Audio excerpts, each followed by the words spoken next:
luar biasa. Idza arada ayyudhira fadlahu, maka apabila Allah berkehendak ingin mendohirkan fadlnya, khalaqo, Allah menciptakan amal, Allah menciptakan Bapa, dan Allah mengasihkan kepada Bapa, wa nasaba alaih, dan Allah menasabkannya juga kepada Bapa. Pertama Allah menasabkan kepada Syekh Sultan Aulia, Syekh Muhyiddin Abdul Qadir Al-Zailani, mengamalkan kalimat tauhid, kalimat ikhlas, kalimat iman, kalimat Islam, kalimat urwatul wuthqa, kalimat takwa, kalimat tauhid, kalimat la ilaha. Lalu beliau mengamankan dan melestarikan. Maka Allah menggerakkan hambanya dan dijadikan seorang muhibbinnya, muridinnya, dan sekaligus Allah mengizinkan kepada muhibbinnya, muridinnya menulis karya beliau, menulis amalan-amalan beliau. Maka terus turun-temurun yang akhirnya dinisbatkan amalan itu kepada beliau, Qadiriyah. Ini nama beliau yang dinisbatkan kepada beliau, lalu diamalkan oleh Bapak. Berarti ada khusus amalan ini untuk Bapak, untuk ibu, dan wanaksaban dia. Maka Bapak mesti spontan kalau datang ke Singapura, ke Malaysia, ke Jakarta, ataupun ke Surabaya. Apabila mendengar sholawat Bani Hasyim saja, Bapak sudah melekat dan merasa terpanggil.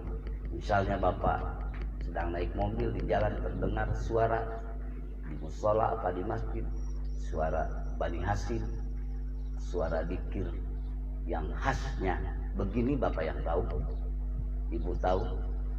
Misalnya Allahumma sholli ala nabiyil hasini. Nah, Bapak udah spontan respon. Oh, di sini ada ikhwan. Sudah merasakan Bapak bahwa itu adalah amalan yang diamalkan oleh Bapak. Syukuri, itu adalah yang Allah titipkan untuk Bapak. Di samping secara khusus lagi, semua amalan dalam dimensi Islam, amalan Bapak Ibu juga. Itu Allah menghendaki kepada Bapak. Dan seterusnya Bapak merasa amalan ini tatkala ada yang mengikuti merasa girang, tatkala ada yang mencaci pun merasa tersinggung. Berarti ada birrah, ada keberpihakan. Walaupun Bapak menahan diri dan tidak marah-marah, tapi hati ada tetap unsur keberpihakan. Nah, ini apa? Harus syukur pada Allah bahwa amalan ini menetap di Bapak, bahwa amalan ini menetap di Ibu. Mudah-mudahan Allah abadikan sampai akhir kiamat. Amin. Itulah kalimatullahi akbar, kalimah la ilaha melalui metode thariqah qadiriyah wa naqsabandiyah. Dan kita lihat ternyata silsilahnya musalsal sampai ke atasnya sampai Rasulullah Sallallahu Alaihi Wasallam, ke bawahnya sampai Syekh Ahmad Sohibul Wafa Tajur Arifin, sampai Bapak semuanya. Itu silsilah. Kalau dalam ilmu hadis sanad, maka tatkala ilmu hadis benar sanadnya, sikoh kuat sanadnya, itu hadis sahih, minimal mutawatir. Nah, maka dalam beramal kalimahnya sama, Bapak bersilsilah, maka itu sikoh kuat dan sahih kuat, sebab masalah sampai Bapak nikmati. Maka amalan itu memang ada yang melalui ijazah, melalui baiat, melalui talqin, yaitu dalam dimensi thariqah.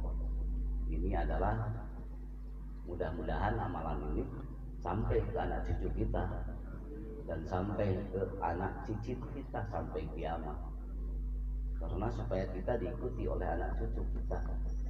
Dan nanti di akhirat Allah pertemukan kembali. Siapa guru agung kita? Syekh Ahmad Sohibul Wafa, terus Syekh Abdullah Mubarak bin Nur Muhammad, Syekh Tolha Kalisapu Cirebon, Syekh Khotib Sambas, Syekh siapa? Samsudin, Syekh Murad dan seterusnya. Minimal paham 3. Maksimal semuanya. Kenapa? Karena masa kita tidak tahu ke ayah, tidak tahu ke kakek. Kalau kita sama sekali tidak tahu, maka la'anallahu man intasaba bi ghairi abihi. Melaknat Allah kepada orang yang mengaku-ngaku bapak, ayah, tapi bukan ayahnya. Dan melaknat Allah kepada orang yang tidak mengaku kepada ayahnya. Ayah dimensi jismannya secara biologis, ayah yang menikahi bunda kita, melahirkan kita. Ayah dalam dimensi ruhannya, abun birruh, yaitu ayah yang menitipkan kalimat hak, kalimat tauhid dalam ruh jiwa kita supaya kita mengenal Allah. Itu ayah dalam ruh yang sumbernya pada siapa? Abun Piru siapa? Kepada Rasulullah Sallallahu Alaihi Wasallam, Kangjeng Nabi Muhammad Sallallahu Alaihi Wasallam. Abun fil jasad ataupun fil jismi pada siapa? Yaitu Abul Basar, yaitu Habiban wa Nabiyan Adam alaihi salam. Dua-duanya itu adalah ayah kita. Cuma awal dan akhir yaitu Habibana wa Nabiyana Muhammad Sallallahu Alaihi Wasallam. Maka hidupkan itu. Tatkala Bapak hidup menjadi karakter kalimah la ilaha illallah, terbawa dikala suka dikala duka, menjadi karakter Bapak, tempat bersimpuh bersandar hanya kepada Allah. Maka itu adalah sudah bergabung bersama frekuensi Muhammad, dinamakan kemuhammadan, yaitu yang ada di ruh Bapak. Tatkala ruh Bapak selalu mengingat Allah, itulah frekuensi kemuhammadan. Karena Muhammad itu karakter dan kekuatan ruh jiwanya adalah dalam keadaan tidur ataupun terjaga selalu mengucapkan, mengingatkan, merasakan, dan tidak bisa berpaling dari Allah. Wa kana sallallahu alaihi wasallam yadhkuruna Allah qiyaman wa qu'udan wa ala junubi. Wa kana sallallahu alaihi wasallam yadhkuruna Allah fi kulli ahyan. Adalah Rasulullah sallallahu alaihi wasallam selalu ingat Allah dalam segala keadaan. Di waktu senang, waktu susah, waktu malam, waktu siang, ingat Allah, la ilaha yang diucapkan, yang diingatkan, yang tidak ada orang tahu kecuali beliau dengan Allah. Itu sudah di Bapak semua. Tinggal mengkristalkan kualitasnya supaya benar-benar kita tersambung, yang akhirnya seluruh organ tubuh rohani kita terliputi dengan cahaya makrifat itu. Yang akhirnya kalau sudah terliputi dengan cahaya makrifat itu, bikuwati dikrillah, dengan kekuatan dikrullah, maka akan tersambung bersama frekuensi Rasulullah Sallallahu Alaihi Wasallam. Itu dikrullahi akbar. Maka akhirnya Allah membukakan Bapak sampai dikir itu akan membukakan mencapai muka syafatul yakin, terbuka keyakinan. Tadinya penuh keraguan, apakah benar Allah itu maha ada, maha kuat, maha hebat, maha bijaksana, maha kasih sayang, maha penyempurna, maha memiliki, maha menentukan. Karena dia dat yang maha ada dan maha awal, maha akhir, tidak bako.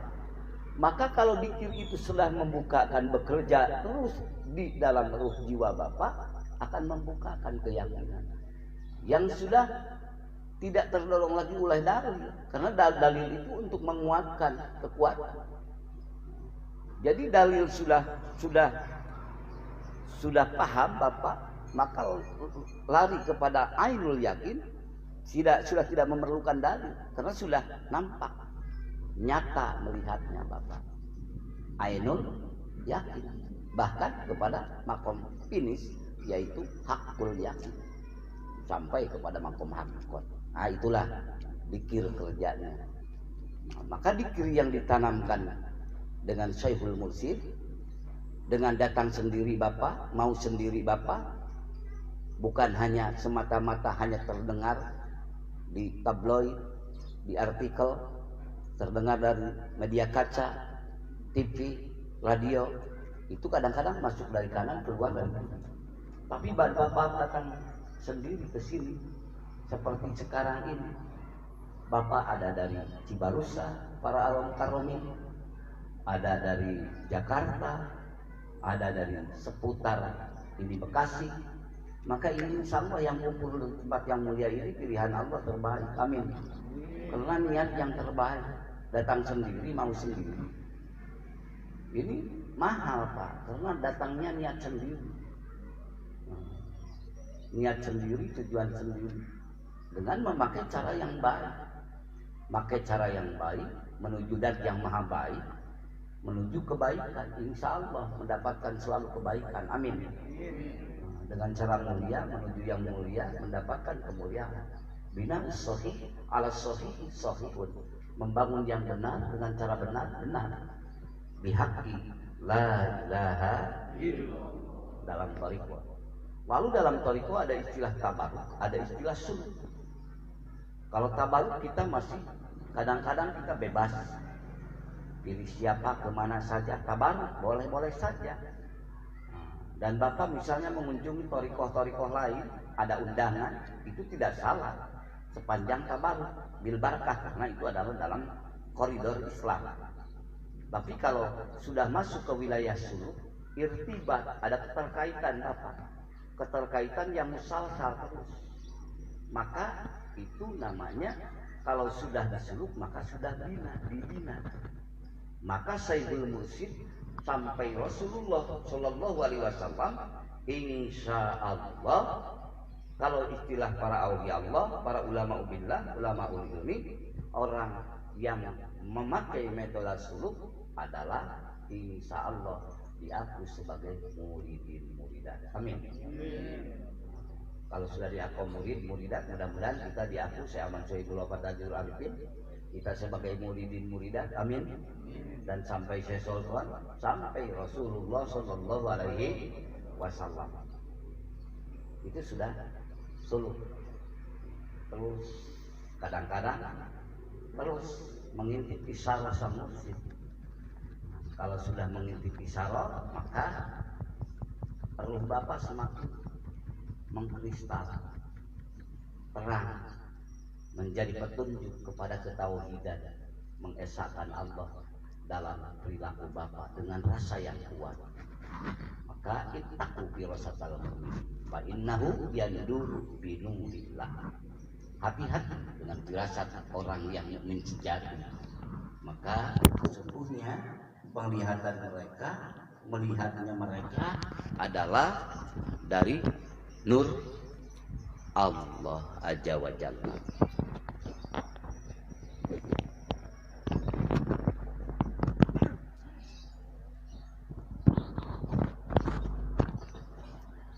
Itu dalam dimensi thariqah. Kalau dimensi umum namanya tabaruk bil barakah.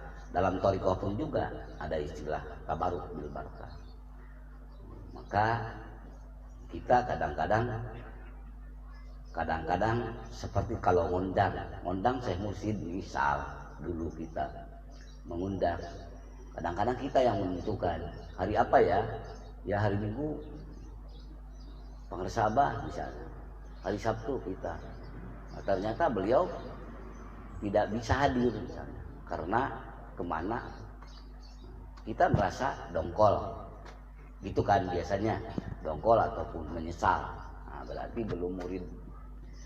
Nah, belum murid dalam arti suluh, karena kita yang mau mengatur. Tapi tatkala kita berbicaranya, datangnya memohon bimbingan dan binaan, misal mau dikunjungi kapan, misal itu sudah ta'alluqnya suluh. Lihat aja Anwarul Qudsiyah kitabnya, ataupun di Hikam, ataupun di Iqadul Himam. Itu sabab lain Pak, kekuatan kelezatannya lain, sama tapi tak serupa. Tabaruk sama, suluk sama. Gak apa-apa ngejelasin masalah ini kan dalam dunia sotrikoh kan yang seperti ini. Misal, padahal tarbiyah dari syekh itu kadang-kadang hadir dan tidak hadir, sepanjang dalam dia adalah binaan. Itu misal. Dalam keadaan hadir, dia langsung, dia ucapannya, perilakunya, dan yang lain-lainnya. Dalam ketidakhadirannya itu adalah sedang memberi kepada Bapak. Kok tidak hadir sedang memberi? Memberi pendidikan riyadhah sufisme. Psikologi Bapak sedang didaur ulang. Perasaan Bapak untuk menghapuskan wujud Bapak. Bapak maksudnya bukan ke bapak-bapak di sini ya, termasuk saya, sama-sama sedang belajar. Karena wujud duka dan kalau kita dengan thariqah ini kan ingin menghadap kepada Allah dengan sepenuh keikhlasan, tapi yang sering terjadi dalam diri kita apa? Itu demonstratif. Jadi action di hadapan Allah. Jadi wujud kita yang ada. Apa wujud kita? Hebatnya kita, kuatnya kita, ilmunya kita, apalagi ilmunya kita, wiridannya kita, segala-galanya. Nah itu biar kalau masih mubtadi kan belajar lagi proses. Nah ini. Tapi kalau terus-terusan kapan kita naiknya? Betul kan? Nah, pertama taklim, kedua talqin, ketiga taslim, keempat takrim. Itu taklim, taklim, talqin, taslim. Sampai taslim aja udah berhasil. Mudah-mudahan. Itu dimensi tasawuf. Melatih apa? Melatih supaya kita penuh keikhlasan, kesabaran. Belum yang spiritualnya. Karena dimensi sang mursyid dekat dan jauh, ruhnya tidak tertutup oleh ruang dan waktu. Maka tatkala Bapak tidak ada, berlaku robito. Kalau bersama-sama tidak robito, tidak apa-apa. Misalnya kita bersama-sama dengan Syekh Ahmad Sohibul Wafat Tajul Arifin di depan kita, tidak ada lagi robito, tidak usah robito. Robito itu berlaku tatkala kita bidhohril ghaibi, bahwa kita jauh dari pandangan kita yang dohir, itu robito. Nah, dalam dimensi thariqah. Maka tatkala beliau misalnya mengunjungi kepulauan, kenapa kita tidak? Jangan dulu berprasangka jelek. Bisa jadi Allah akan memberikan nur yang terdalam kepada orang yang paham. Lalu dia datang ke sana. Nah itulah luka likunya kan. Luka likunya tapi untuk mengutuhkan ketauhidan dalam ruh Bapak, dalam ruh kita untuk mencapai kepada Allah. Maka dengan la ilaha illallah yang ditalkinkan, maka yang ditalkinkan ini supaya hidup di segala ruang dan waktu, dan supaya hidup di waktu suka dan duka. Maka tatkala hidup di waktu suka dan duka, maka suka dan duka Bapak akan diabadikan Allah. Siang dan malam Bapak diabadikan Allah. Karena Bapak menyandar kepada dzikrullah. Itulah sebenar-benarnya ketauhidan menghadap Allah. Bihaqi la ilaha illallah. Kita hampa, kita hina, kita banyak lupa dibanding ingat, betul. Kita banyak maksiat dibanding taat. Tapi tatkala Bapa datang kepada Allah dengan membawa dosa beribu-ribu, berjuta-juta, bahkan dosa sebesar bumi, benar itu. Pendosa itu benar. Faidahu mubsirun. Tatkala waktu itu juga Bapak ingat Allah, lalu datang kepada Allah dengan membawa kemahabenaran, la ilaha, maka Allah akan mengampuninya. Lau ja'a qa'imun la ilaha, kalau seandainya datang seorang hamba sambil mengucapkan kalimat la ilaha, tentunya yang khalisam min nafsihi, yang keluar daripada keikhlasan. Maksudnya takdirul kalamnya gitu, kepada kesempurnaan. Datang kepada Allah mengucapkan la ilaha dalam artian dengan muhasabah, mengevaluasi diri, penuh penghayatan.